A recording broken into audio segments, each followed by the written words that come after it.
And we're live. Well, welcome everybody to another Real Talk with Rob Tavi. Today I have a good friend in the industry, Nemanja. How are you, brother? Hi, Rob. Thanks for having me. Everything's great here. Good to be back again. Appreciate the invite. Yeah, no, I'd love to have you on. I remember about a year ago you were on and told a little about a background story, what you do and what you are. And I'm excited to learn really what's going on currently at Octopart in the digital world, living off of the data and everything going on in our electronics supply chain world. I mean, we're kind of post-pandemic moving forward, but why don't you tell the audience a little bit about who you are, what you do at Octopart? Yeah, for sure. So I've been in this industry almost 15 years now. Worked on the distribution side of electronic components as well, and on the advertising side of things. And today I've been with Octopart for about 2 years, and I help our component manufacturer and distribution partners essentially as an extension of their team, right? To optimize and maximize their presence in the digital world, serving as a consultant to the executive management and helping them put the right products on the shelf, rank competitively within Octopart search engine, maximize their revenue month over month. So really, utilizing the data sets. And making sure that every single one of my partners positioned for a win. Yeah, I mean, today in the world of data technology, living in a virtual world, the pandemic has really ignited us into the launch pad for all the digital world and how we're processing everything. So, and at Octopart, what are the vehicles or the channels Octopart touches the industry with? Yeah, so this is very interesting. I think this is something I really want to spend a little bit about time talking about something like this, because traditionally people have thought of Octopart as just an octopart.com, right? We come to Octopart, we search for a part number, we see who has it in stock, at what price, and all of the above that comes to it. It's a data aggregator site where people can find it from data sheet to tech specs to ECAD, to price and quantity. But one thing that people have missed out on a lot is the syndication and ecosystem of Octopart overall, right? To the power of our API, Octopart syndicates to about 5,000 OEMs, right? And contract manufacturers. Octopart also powers through our API, something these days called Nexar API, which we're going to spend some time talking about. But traditionally, the Octopart API has powered Altium Designer, right, instance, and Altium 365, the cloud instance of the Altium Designer software, where 250,000 engineers design board levels, right? So the reach of Octopart is way beyond just octopart.com. So that's kind of something that's exciting to us, and that's something, a portion of the business we're trying to educate people on, because once you're a partner with us, you go global and you go to a very broad ecosystem. Yeah, so why don't you take a step back and describe a little bit of Altium, because Altium, of course, is the parent of Octopart. So Altium is an Correct. engineering platform that was first created and is a public company. So how does Correct. that work with the different business units and how Altium has powered now for the Octopart side? Yeah, let me give you a little bit of about perspective on Altium, and I think this is a good topic to discuss for the people who have not met with us at EDS this year. So essentially, here's the corporate breakdown. Right, Altium is a parent company, being the largest printed circuit board design software in the world. Um, you know, any OEM you can imagine that uses, and component manufacturers use Altium to design PCBs. Um, so where Octopart fits into that ecosystem, we divided the Altium business units into two major groups.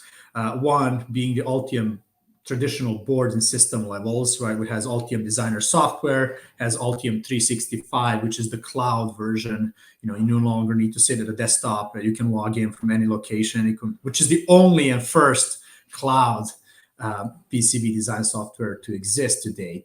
And then on the other side of the business unit, you have something that's called Nexar, Okay. right?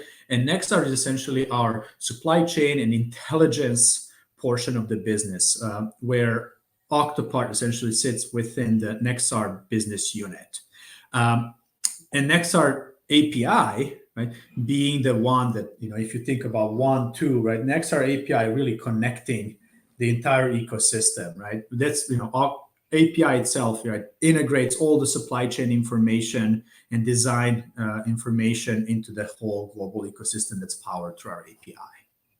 Yeah. So basically, you have your own, I would say, technology stack, and the API transfers data between all the different units of, and it aggregates the data and then puts it into a form or a, I would say, a UI basis that the user can ask and request and query different data that they need to build their whatever product or PC board or component they need for the design. Absolutely. No, I think you nailed it, because I think we're very uniquely positioned in the industry to be really the voice of what is going on in the market, right?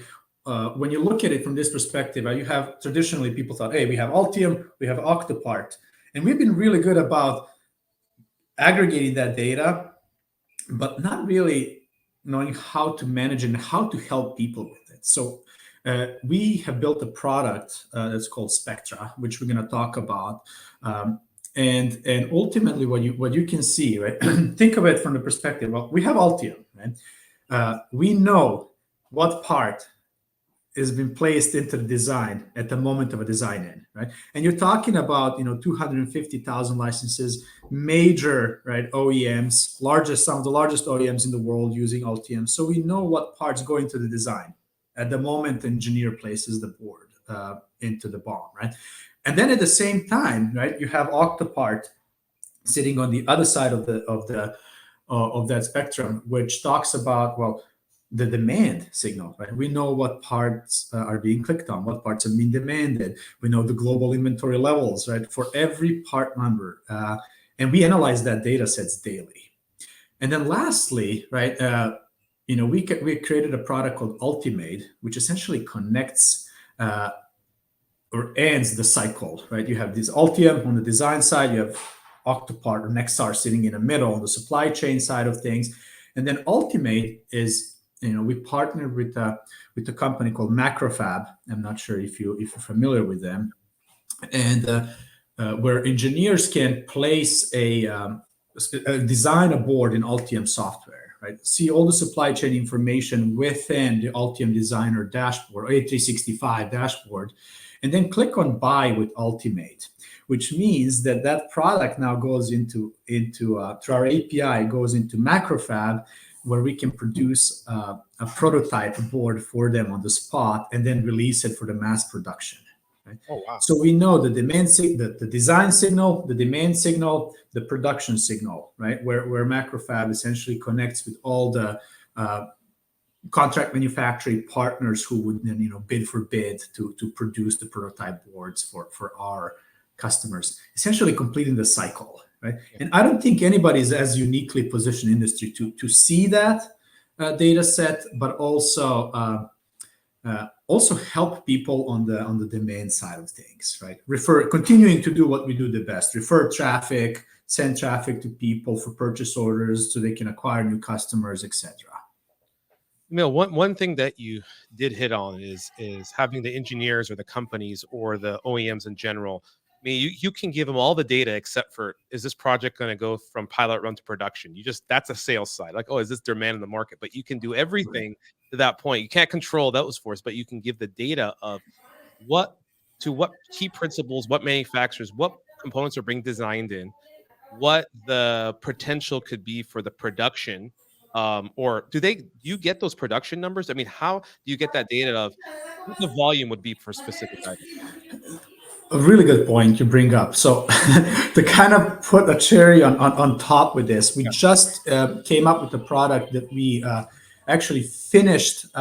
We finished 2 beta projects with 2 very large OEMs. And what we have done with them is we took their master BOM and we created And we created a product where we would essentially uh, analyze their BOM. It's called BOM resilience, right? Okay. And we would really, seeing how resilient your BOM is to the current industry standard Mhm. and the current industry, volume of demand and supply.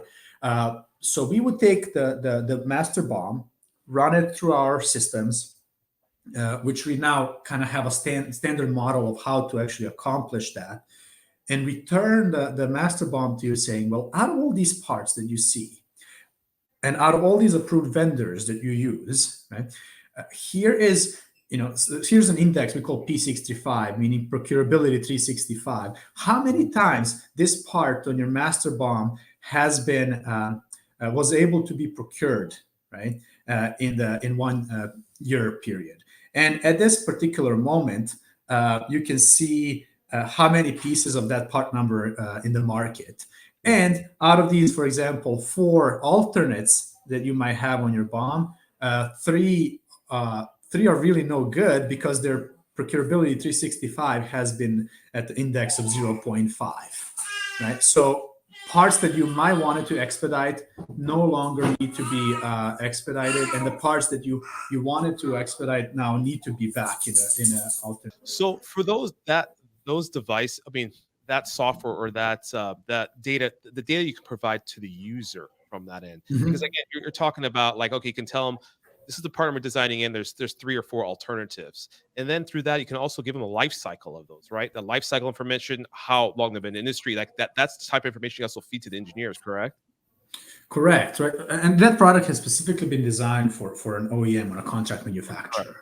Correct. Really seeing that the cake, well, based on the current data set in the industry supply and demand index, this is how you stack up. This is how procurable your bill of material actually is. Uh, which people, on the couple of beta tests we ran, we've seen massive increases in efficiency when it comes to sourcing and Right. prioritizing what parts to order, and how to actually position alternates, and approach alternates in the market and prioritize them versus not. Yeah, because the biggest thing right now, a lot of companies since the pandemic happened, this big supply chain issues, lead time issues, is it all starts from the engineer. And I think in the past, in the traditional way, engineers had a library. They would just use products in their library. They won't ever go outside of that because there's certain reps relationships they had. But today, the biggest challenge is that library is it's not up to stand. I mean, there's obsolescence. There's also lead time issues. They don't have multiple AVLs. So now it's a directive that the engineer to do more work and to say, hey, we need to design 2 to 3 alternatives for this one item. And that's the biggest thing because it starts from engineering. Because sometimes when it goes to engineering, then it goes to sourcing, and then the sourcing goes to purchasing, and then that's where it gets stopped, and then it goes all the way back. So I think a lot of companies today they want to recreate the model of how they design a product in onto the board is starting from that point of the conception, and the MPI, new product introduction, is to have that alternatives on each product that goes onto that whatever product they're making. Uh, exactly, right? And that was one of the problems we've tried to solve, right? As you can see now, and last time we spoke about a year ago, we talked about that traditionally this has been the business. We've been really good about having Octopart.com on its own, right? Having Altium be the premier product when it comes to the printed circuit board design. But one thing that we realize is we have this massive inflow of data that can really help people at any level of any organization, regardless if you're a distributor, a component manufacturer, right, or a OEM or a contract manufacturer, because that's that one problem that you're solving at the designing stage when an engineer uses the Altium Designer 365 software. Is now they have information on procurability, right? They know the demand, and they know the supply in Altium Designer, right? They know how many pieces of each parts are currently in the market because Nexar's API powers that, right? So you can just click on a supply chain tab within your design environment and see, well, out of this piece that you're trying to design in, this is how many are open. This part is actually high risk or a medium risk. You might want to consider sourcing for or designing an alternate. At the designing stage, to your point, right? And then once the bill of material BOM goes into the production, and it's offloaded to a sourcing team or a materials team, then it's right. Then the Nexar API again has a different role in helping those people source the BOM effectively. Yeah, I mean, that there's a lot of things we're covering, a lot of the future technology and data that's been going on in the market and industry today. Because again, I want to take a step back in the traditional model. Traditional model is in our industry, unfortunately, manufacturers wasn't a lot of sharing of data. Big things that I always say is democratization of data. And Correct. the things that we've gotten to this last few years, we've seen is because of that, the data, the people not understanding data, how to measure it or how to put again, there are a certain niche of the maybe 1 to 5% of OEMs that have that. Big majority, 90% do not. They go per project. Their systems are not up to date. Their ERP, their MRP software systems, they're not running the latest and greatest SAPs sometimes in these Oracles. These middle-sized, especially middle-sized companies, they don't have that Correct. infrastructure. So they run off, honestly, sometimes, we all know they have older systems, a lot of Excel based, and this data, it doesn't go into a database really. So they can't really articulate and aggregate it to use it to their advantage. So it goes by customer. And that's one thing that I think I want to talk to step on, to hit is how the industry has shifted in the last, say, 2 decades to where we are today of being more data intelligence and how it's much more important. Because it first started with 2 decades ago, or about 25 years ago, was having search engines. Okay, everybody can post inventory and distributors can post it online. The e-commerce came about, right? That all came to that area where that became a big, oh, we can buy online, or we can see part number search, or we can find all this. But again, it wasn't being used to the point of using that data. They were just buying as needed, buying as the and the distributors on the back end, people who had these websites were actually they were getting the advantage because they were seeing what the user habits are, who's buying what, where's it going, and where we are today is coming to because everything in our supply chain of components is not just the product, it's a lot of logistics, the subcons, the process, and everybody's antiquate into this is everybody has to transition into these data focused systems to be able to make to to reduce the amount of error that happens Yes.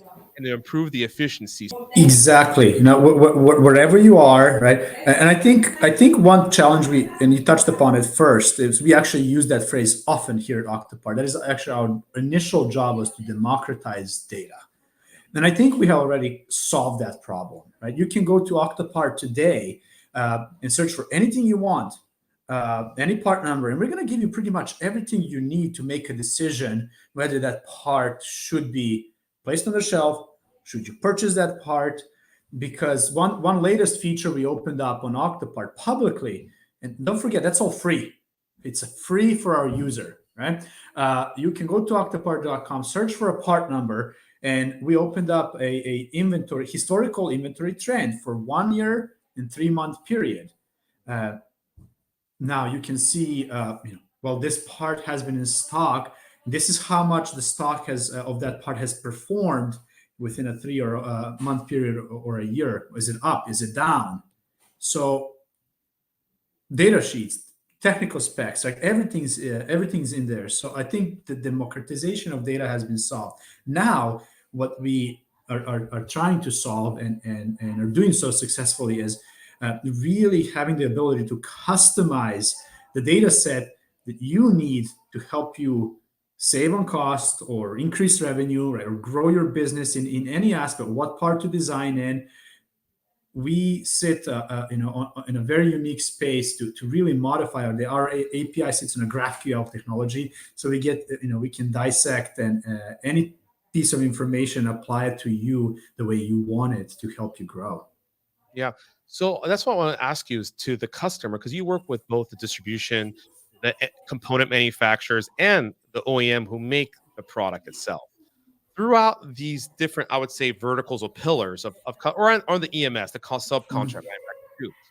What is the general consent of each one of them and what they're doing to move forward in this world, or what are they trying to do? What I mean, there's people that are there, but there's people trying to get there. What's the biggest challenge to convert to a digitalized infrastructure for their users and engineers? Yeah. I gotta tell you, it's been easier than ever when it comes to the technology stack integration, because everybody has real. I think pandemic changed a lot of that uh, very fast, very effectively. You're talking. If I were to mention API, maybe even 3 years ago, people would look at me like, "What?" Very few distributors at the time had API capabilities of providing instantaneous price and quantity of the products in their warehouse.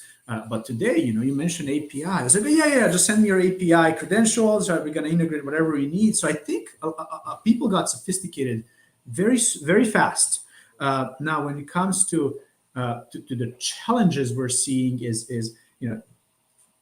in some instances, right, technology is still not there, right? It's hand holding which is great because they're striving and they want to get there, but it's providing more technical support, uh, making sure that the technology they want can be applicable to their PLM system or ERP system, right? But ultimately, what we're seeing is that more people have been reaching out to us than ever before. Um, and at any level, and which is especially in the OEM side and contract manufacturing side, with cutting the cost and sourcing effectively has been a product that we really are proud of, and we want to help people with those products because there's so much opportunity for it. It's like a massive, right, cruise ship trying to turn, and I think it has turned already significantly to the point where at least you're able to have a conversation and integrate it. Yeah, I mean, yeah, it's right. It's turning. I think the challenge is a couple things that we've run this, like what to do with the data, and then who's driving the technology, and to have the skill set on board in these companies to be able to move it to run. If they use the data through a Power BI system or through a different UI factor, or what they're using. I think that's the biggest challenge that people are facing. Like we want the APIs, we want all this, but what do we do with it? How do we work? How's the insights work?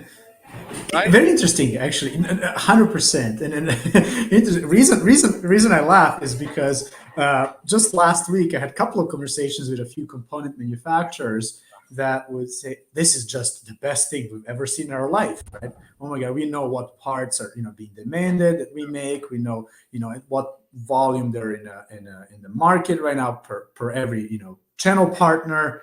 It's great. However, right, are we going to put that into our Power BI? Who's going to use that? And I have a couple of answers for that, but a couple of them I've got from them was we're actually hiring a business analyst Yeah.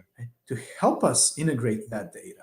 And a few companies have specifically hired people to help them get. So I think you're going to start seeing a lot more demand for business analytics and data analytics in general, knowing how to take raw data and process it and map it out in a way that you want to see it as an executive or as a procurement officer or as design engineer. But there's a big demand for data analytics and how to implement it into their systems. The way I see it is not just that you can use any signal, demand, supply, uh, or production from our side, but you can also segregate that into how that is being used within our organization. Right? You can see an overview through our Spectra product. I encourage everybody to see it. It's free. It's a monthly subscription. It's nexar.com Spectra, and people can actually download a monthly report and talks about indexes, which we can touch upon a little bit later. But you can use an executive overview of what is going on per product category in an industry, or right, you can see really get a report from. So these are the top parts that people wanted to procure in the past 3 months. In a marketing standpoint, well, if you know what the top parts are, you probably want to write some content around those parts. Maybe you want to see what your inventory levels are for that part and maybe promote it. Maybe do some email marketing around it. Or when you look at it from the design engineering standpoint, well, this is the part that's been demanded so many times in XYZ period of time. Uh, how's the supply looking? Am I safe to continue designing this part in? Right? What is the procurability of this part in a XYZ period of time? So you can kind of see now, yes, you can get a data set and then how you want to apply it is not just one size fits all. It's more of a every department within an organization can use the same data set completely differently and benefit from it. Yeah, I 100% agree. Is using it because from sales and marketing to as of today, just like we talk about, but sales and marketing are more aligned than ever. Because again, a lot of corporations, the traditional model with sales and marketing are two different departments. They barely communicate with each other. Marketing just gives data to sales, sales market this, and now they're so aligned with the data and insights that they have to work. They have to cooperate together to be able, because sales knows what's happening on the ground. The marketing just has some data, so they can align that to be able to make a better calculated decision of their strategy. And also, it comes down to the procurement and sourcing as a distributor or as a manufacturer. Okay, what do we make? What do we stock as a distributor? What are we going to stock more of? What are we going to promote more? What's more demanded? All these data insights are driven because I bet back in the, I would say traditionally they come out with a new design or a new product line for a manufacturer. We're just going to promote this because this is new generation. Just keep pushing this to the customer, design it and design it in. But again, it's that model is completely changed because you also have to listen to what's happening on the ground, what is needed, and what others are doing. And that democratization of data is going to allow companies to make better calculated decisions to be successful to grow, move forward. As today is we're silo based. Being more silo is going to limit our growth. That's the challenge. Yes, Yeah. a big challenge. And when you look at it, there's also the other spectrum of looking at this, because I think a lean manufacturing had a lot to do with it, right? Nobody wants to these days. I don't want to say put inventory in the shelf because that would be untrue. We all know massive stocking distributors, but traditionally, when you look at a supply chain in general, right, people are trying to have a product on the shelf for a very long period of time. And now, right, knowing that our industry is very cyclical, right, we know that there's going to be overbuying in this industry. People are going to end up with massive inventory levels, and the demand will shrink at some point. It's going to be very interesting to see how people then respond to the data sets that we send to them, and how they're going to implement that. It's like, hey, well, this is the part that or this sets of parts that you probably want to. So I think the lean manufacturing, people being afraid of wanting to have too much on the shelf and end up is going to cause some excess issues, which is going to be a completely different set of topics to talk about, right? When the overcorrection happens in the market. Yeah, I mean that it is the correction happened because I mean right now we are in exponential growth. Our industry has so much demand. The last 2 years has pushed us into this technology revolution that uses more components than ever. I mean, mind you, the scaring and things of the daily day market about what's going on in the industry recession, that's not going to stop what we're doing because digitalization, it's not going to stop. The products are how we live our life. So we're in the foundation of those components of hardware. We sell the hardware into the solutions, and as you say, everything in our lives are connected. Everything we do is connected. You cannot live without a cell phone. Everything has a internet connection. So all these things have communication tools between smart homes, smart industrial, smart buildings, aerospace design, medical, electronic vehicles. They all use component hardware. And that is, again, that growth is there, but it's like, how do we bring all this information together? A company like Octopart or Altium and Octopart can come in and give this data out for these companies to make better decisions of really where is the technology going and where's the life cycle, how do we build better for the future. And that really comes to be is that, again, I keep saying that the democratization of your enemy is your best friend, and it is basically is because we can share data together and we'll both be able to add higher. And that was the biggest thing of changing that model of having the supply chain communicate more. And how you said for inventory is liability, because it's all about less liability, maximize cost, PPV, profit. Of course, we will get to that once the supply kind of catches up to the demand, which will take years ahead. But overall, it's that price point of we need to be able to stock the right products, not just a lot of products. What is used? What will be used for the future? So not just the EMS, the OEM, and the distributor all can be partners in this instead of pushing liability to each other because of the bottom line. Exactly, which is interesting because to kind of summarize, where if you were to ask me today versus a couple of years ago, what is what is Nexar business unit's mission in general? Like, what do you guys do the best? I think it's three very simple points, right? We maximize revenue for our partners. We reduce cost for our partners, and we, I think, democratize in a sense that people can minimize the risk on their investment. Right? If you know what supplier let's say in a channel case, a supplier is proposing a certain stocking package, right? And you say, well, this has been a high runner for us for so many years. Now, can we maybe use Nexar's demand and supply signals on individual set of parts that we want to see what the market wants, right? And then compare those signals against the recommended stocking package. What you're getting is a risk minimized decision when it comes to your investment on what product to put on the shelf, right? You can say, well, how many distributors currently have this part in stock, and how many times people wanted to buy this part in the past 2 months. As the result, maybe only 2 distributors have it in stock. Demand is high. What is the lead time on this part? That information is going to help you potentially make a decision whether you're going to place an order for that part or not. Right? So you can see maximizing revenue, reducing cost, and minimizing risk. I think that's where I sit in this kind of middle between really helping people make better choices or calculated choices when it comes to their investment and in their business in general.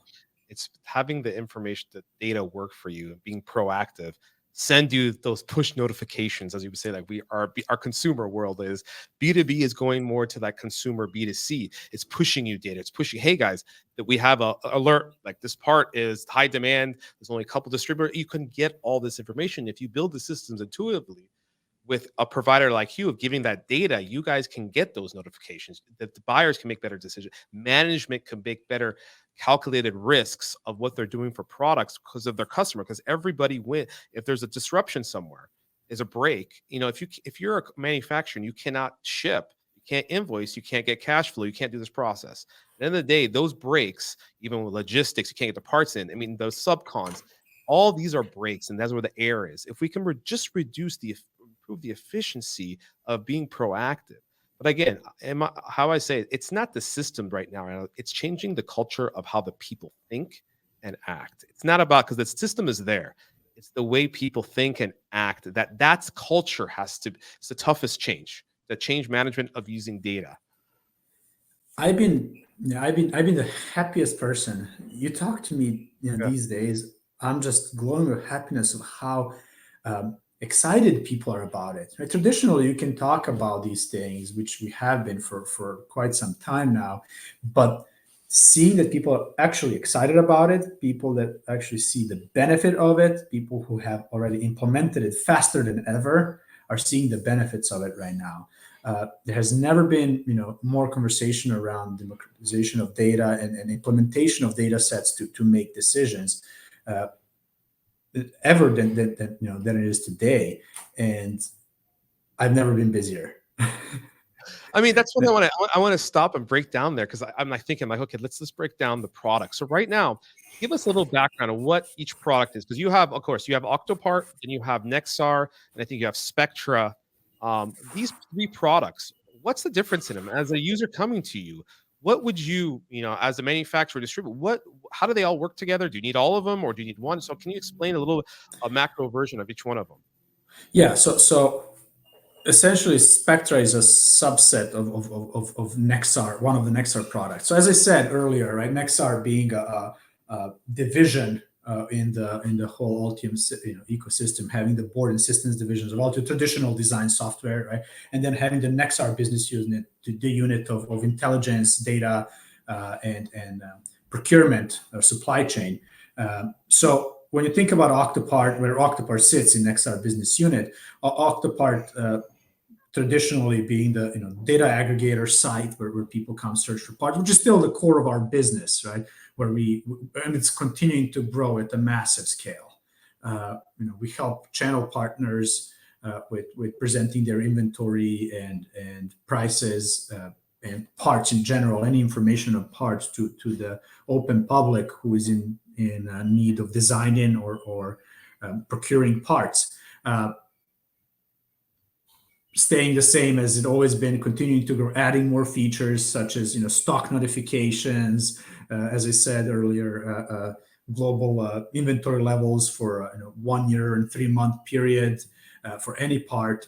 Uh, Spectra, right? Moving on, being essentially the subset product of we have this information, right?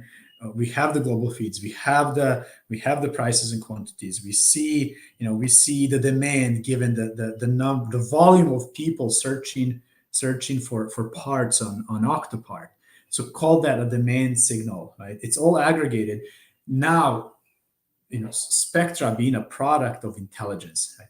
The data has come to us. Now how can we help our customers, our partners, global public, right, with that information, which goes back to how do we dissect the data for your individual needs? Are you interested in supplies? Are you interested in over overreacting to the bomb, right? Analyzing your bomb. Are you interested in supply signals, demand signals? And that all sits now within our API, which we can essentially export the data set to you, reanalyze the data, send it back to you for action, which again goes back to the point of, imagine having, Octopart has 10 years worth of historical inventory data daily, right?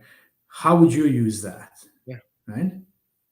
For any part or any subset of parts you're considering using, how would Rob use that is very interesting. Versus how an engineer would use that, right? You being the business executive versus how your chief procurement officer would use that data set. It might be three completely different answers, but the data is there, and that's what we realized. There's a big need for that. People want it. People have seen results as a result, really good results in terms of having that data. But how you implement it could go various ways, which is to me very interesting to see. And I always ask that question: is, hey, did you get an order because of this data set? And they're like, oh, you have no idea. It's been great, thank you. So it's really starting to help people make better choices. I cannot agree better. And it's just putting into a system that the user can plug it in and look at it between, just like you say, between the engineer, the designer, some of the engineers, and then the procurement and the distribution. That data is priceless, and having one centralized system that whatever you do, you can get the best information to make a decision and report to your management, to your team. Hey, I got all this data. I have it. It's a source of truth. Again, the source of truth, and where the source of truth comes from, I can give you that. So, I mean, it's I am so excited for the future. There's so much potential what we're doing, technology, but again, it's we have to walk before we run, and I think we're still at that walking phase in the industry of putting one foot in front of another. And a lot of companies have to be aligned. It's not just one person. We all have to be aligned and start growing together. I mean, the future is bright, but there's a lot of challenges. Is which one I want to take back to what you're hearing on the ground. I mean, you're talking to a lot of the manufacturers, distributors, and processes. The supply chain disruption, lead time is the biggest talk of the town. It's all of the media news, everything. We can't get anything. Inflation because of the cost of products, everything is Sure. going up. You guys have probably seen it because of data analytics, all the price increases, all the prices have gone up. You can see on the back end. You're like, oh my God, look how much you guys can have about analytics. So what are you hearing? I mean, from your end, taking that and here, what are you hearing from the distributors or the component manufacturer or the end customer, or the OEMs? What are you hearing from them about the shortage and what their next year, 2 years of how long we're going to be in this? If you were to ask me a year ago, when the shortage happened, is I would have told you, well, today I thought we'd be out of it. Here we are in the middle of it, which is interesting because what we're trying to solve next, and we're getting pretty close, thanks to the amazing team members we have here on the machine learning side of things, and data scientists at Octopart are just unbelievable.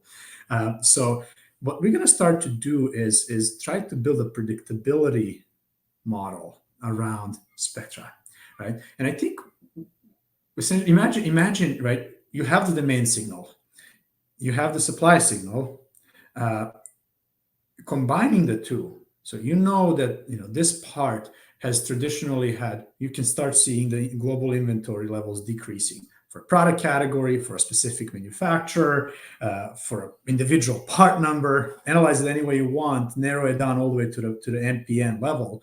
But you see the global inventory levels potentially decreasing. Right?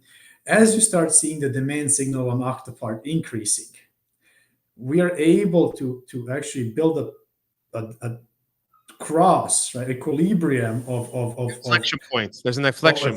Yeah. inflection point of where the an issue the signal to our partners maybe a couple of months in advance, say, hey, this part red signal, right, stock up, sell out, right, regardless of what we're analyzing, and that's where we headed, right, we're gonna get there. But to kind of backtrack, and I think that's the key to solve the issue that you're talking about, right? And we're getting there really close, which we're going to start talking to about with our partners shortly. But it's just very interesting to me, of how people are going to solve those problems in general, and what the questions are going to be around it as we get closer to what do we do, how are we still in the shortage, where are we headed. At this point, I can tell you through our analysis is we're seeing that uh, very few, when you look at it, microcontrollers and processor are still in a major shortage. Right. I was just before this call analyzing our April report, uh, a Spectra report saying that indexes are still growing in terms of demand. The supply indices are still shrinking. Yeah. So there's no indication. Certain instances have improved in certain product categories, but you still look at the microprocessor and controller category, it's still continuing to decrease. Demand is high. Bookings, as you know, have been stronger than ever, yet shipments are extremely low. Right. And how does that impact the business on the channel side and the supplier side? Like, how do you handle potential cancellations? How do you deal with the problems of, this is where you start encountering the counterfeit issues and issues of trying to potentially acquire a part, the open market, in gray market where, so organization, depending on what category of product development you sit on, you probably don't want to integrate an aerospace product from the gray market or open source market. So people really need to be effective when it comes to how they utilize data, how to acquire parts and get the needed part to continue to move the production line without having to stop. I mean, you've seen what happened to the car industry. Yeah, No we all see it. cars. Trust me, I know. I ordered a car 8 months ago and still hasn't come. So, and it's because it's just they can't build it. There's a lot of things. I mean, we're all in that. It doesn't matter. We go to the shelves, the shelves on the market, and the pricing inflation. We all feeling it. But to summarize what you just said, it doesn't look like we're going to see any type of improvement in the near 6 months to for the it seems like we're at this phase for probably the next year until this, because again, it's not just the components, because everything stays constant. It's different is the subcontract, is the raw materials. We have raw materials issues, labor issues, there's geopolitical issues. It's a ripple effect. There's still in some countries, especially China, the COVID zero policy and all the things that happen there. These are all ripple effects into the market, because all your data, it can tell you, okay, if everything's constant, customers can or manufacturers can deliver with this lead times, and these are the products. That data is valid, but all of a sudden something happens, a geopolitical issue happens, a shutdown happens, a raw material shortage happens. Those all ripple effect into the supply chain, and a lead time that was 12 weeks can now end up being 52 weeks or even longer because of that. And then what happens is demand is still increasing. The biggest Of challenge I course. feel for what we're doing is how do the new MPIs be happening now? These new concepts, the R&D, the startup companies building these new devices, They need components. They need 10, 20, they don't need thousands. They need just to build today. And they can't even get those off the shelf to build their new gadgets because of there's no stock. And that's also delaying innovation. Absolutely, but you just read that. I don't think we've ever been more in a headlines of major publications than ever before. Right, talking about semiconductor industry in general, you see headlines like Ford trying to now design their own chips through global foundries, right? And all of these things happening is like we can't even rely anymore on your tier one vendors when it comes to the OEM standpoint to deliver chips in time because the unknown is so big. And I think this is where that's the issue we're really trying to solve sooner rather than later because there's a big gap, big need of a very large impactful transitioning industry, right, from the old way of sourcing to democratizing data and put in all of the in a technology stack that can help people improve upon the business processes in general. Uh, Massive gaps. I really see no indication on our side yet. And if somebody can see, I believe we can of any Yeah. uh, shortage improvement. I think we're still in the middle of it. But the moment we start seeing some things, I'm definitely gonna come back and let you know. Yeah.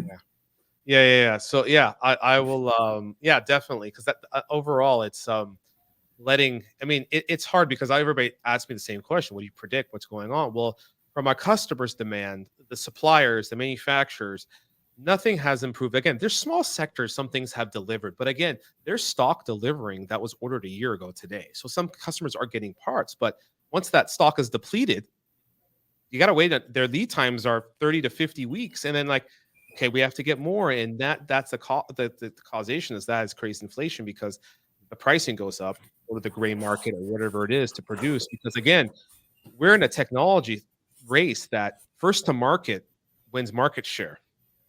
That's the biggest challenge we face too. Is a lot of big companies they need to get first to market to get the market share. If they can't, they have this great product, but they can't to market. They're going to lose market share, which loses earnings and all this process they're Of trying to do. course.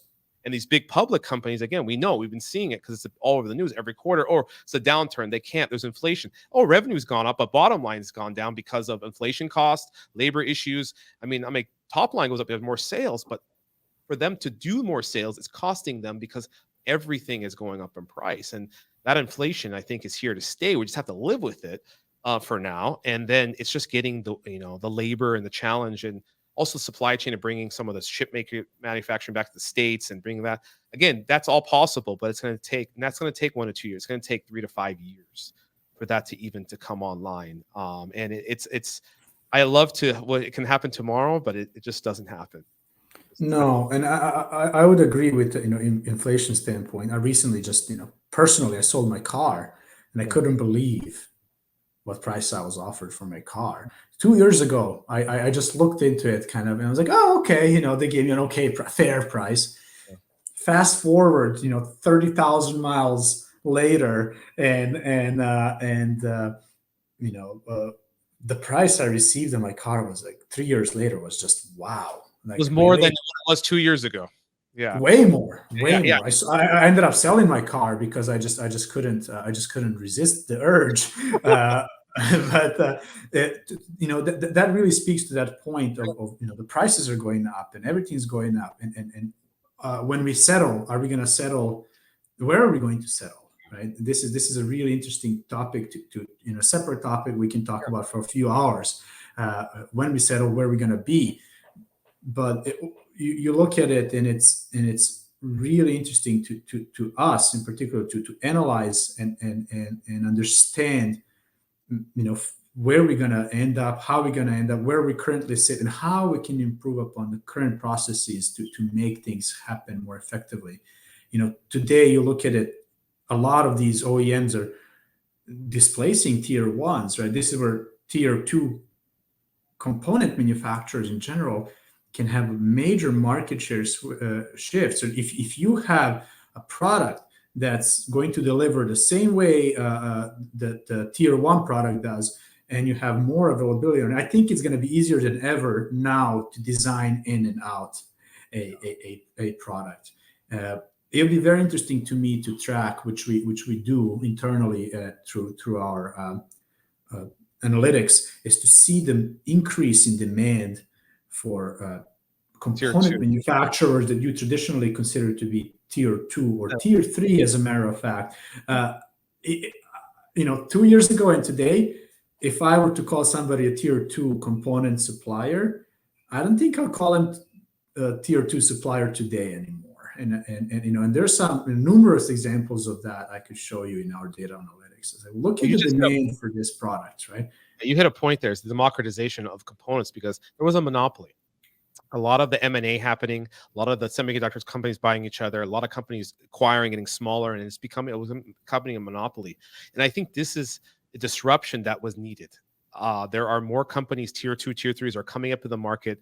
They're not creating just the monopoly where all the companies are just buying each other to get market share. Because again, these public companies, they buy each other to get more market share, more foothold, more technology, instead of building it out. Like, we'll just buy this company. But today, there's a lot of these small guys are taking some percentage away and building themselves up to level the playing field. Level the playing field. This is, again, there is top tier one technology that's very innovative, but in the industrial world, this basic consumer beat it. It's there's just components. It's not an IP. It's generic, and so anybody can make from the wafers, the standard, we can get all into that too. But overall, it's not it's not something that is IP based. So a lot of companies can get into it. But again, it comes to the point of having standard items than non-standard and trying to take that market share, right?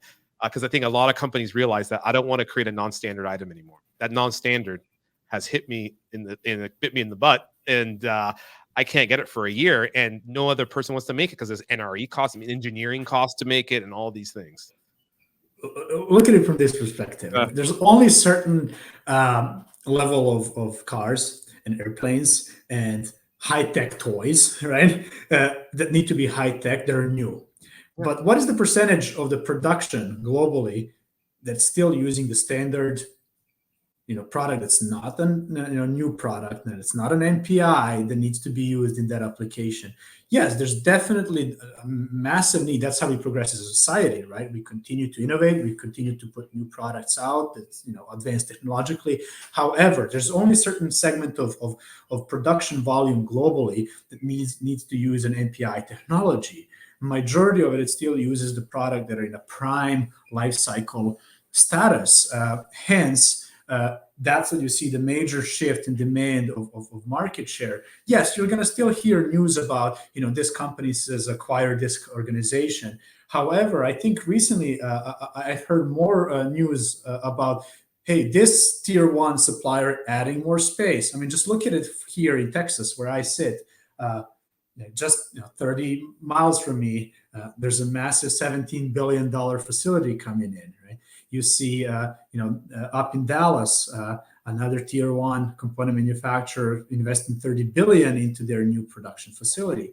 I'm hearing a lot more about opening new facilities and increasing production, more so than this company has acquired this. Yes, but not to the extent of we need to pick up our own production volumes for the standard parts we make, because they're in everything these days. Legacy products are the most demanded in the market right now. And you hit it nail on the head. A lot of people are expanding for new technology. And I think they did a whole study. I think there's only 10 to 15% of those big budgets that are spent for legacy product expansion. The rest is for new technology. And that's where the error is, because again, the new technology has more again, it's for profit, more margin in it. Legacy products have gone out, and that's the biggest in any industry. That's what it comes to be. Legacy products are still used. The capacity coming online is still not going to meet that demand. If there's more, of course, there will be an inflection point in the years ahead where new technology comes in and takes the market share. But overall, Correct. it's really changed. But to bring this to an end, a question I have for you is what is your insights? I mean, the future, we've talked about the future. What do you think supply chain? But really, what is your next couple of years out? What do you see really the change of what is in the forefront of the roadmap for Altium and Octopart? I think we've really set the product suite we're coming out with is something we already tackled last year. So I think the next couple of years are really going to be focused, and I think we're really well suited and positioned to continue to innovate in the space where we already kicked off last year, right? Forming strategic business units within Altium, and really trying to position ourselves as the global leader in knowledge and technology. Improving upon API processes, and really implementing our API into as many places as possible, given the demand. Obviously, we came up with the Altium 365 product during the pandemic, right? That itself was extremely innovative. There was no other product in the industry that had a printed circuit board design solution sitting in a cloud.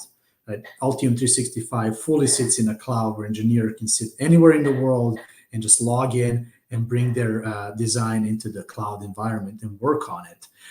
So the next couple of years, I think, for us are really going to be a continuation of what we started. Improved processes about democratizing data from design to manufacturing, as we touched upon at the beginning of this conversation, and helping people at every stage within any department of any organization use data to their standpoint, which traditionally we haven't done. So I think that's new, it's innovative, and really positions us as a leader in a space where we can consult, really help people, consult them in the right direction. Well, I'm excited, Nemanja. Again, it's always amazing to talk to you, and you guys are doing some amazing things with data and data intelligence that's really helping help the supply chain and help the electronics world. And I really thank to you guys for what you guys are doing. And again, there's leaders and companies like yourselves that are making a difference, and I really appreciate what you guys do, and look forward to talking to you and working with you more. Absolutely, happy to be. Thanks for having me. I look forward to see what the next couple of years is going to bring to us. So till next time. Till next time, my friend. Talk to you later. Bye-bye. Have a good one. Bye-bye.